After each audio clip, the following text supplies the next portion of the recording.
एकनाथ शिंदे ठाण्यातच आहे, पण दिल्लीच्या बैठकीला जाणं त्यांनी टाळलेलं आहे. त्यामुळं जाणीवपूर्वक ते या बैठकीला गेले नाहीत का, ते नाराज आहेत का, अशी चर्चा सुरू झाली आहे. कारण फडणवीस आणि अजितदादा दिल्लीमध्ये गेले होते, त्यांनी शहांसोबत काल बैठक घेतलेली आहे. आजही ते भेटीगाठी या ठिकाणी घेताना दिसून येत आहेत, पण शिंदे त्या ठिकाणी नाही आहेत. शिंदे अद्यापही खाती आणि मंत्र्यांच्या संख्येवरून अडून बसलेत की काय, असा सवाल यामुळे उपस्थित झालाय. तर दिल्लीत न गेल्याने एकनाथ शिंदेंच्या नाराजीची चर्चा पुन्हा एकदा सुरू झाली.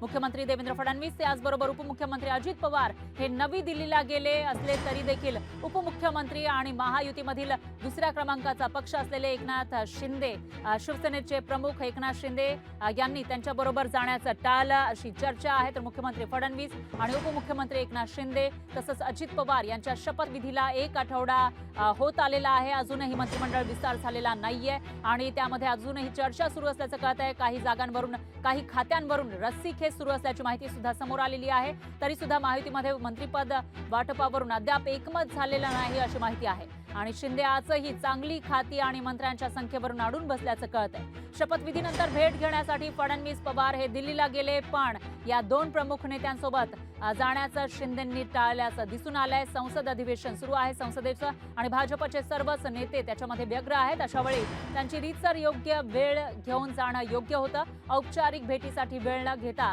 जाणं योग्य नाही, असं मत शिंदेंच्या पक्षातील नेत्यांनी यावेळी व्यक्त केलं.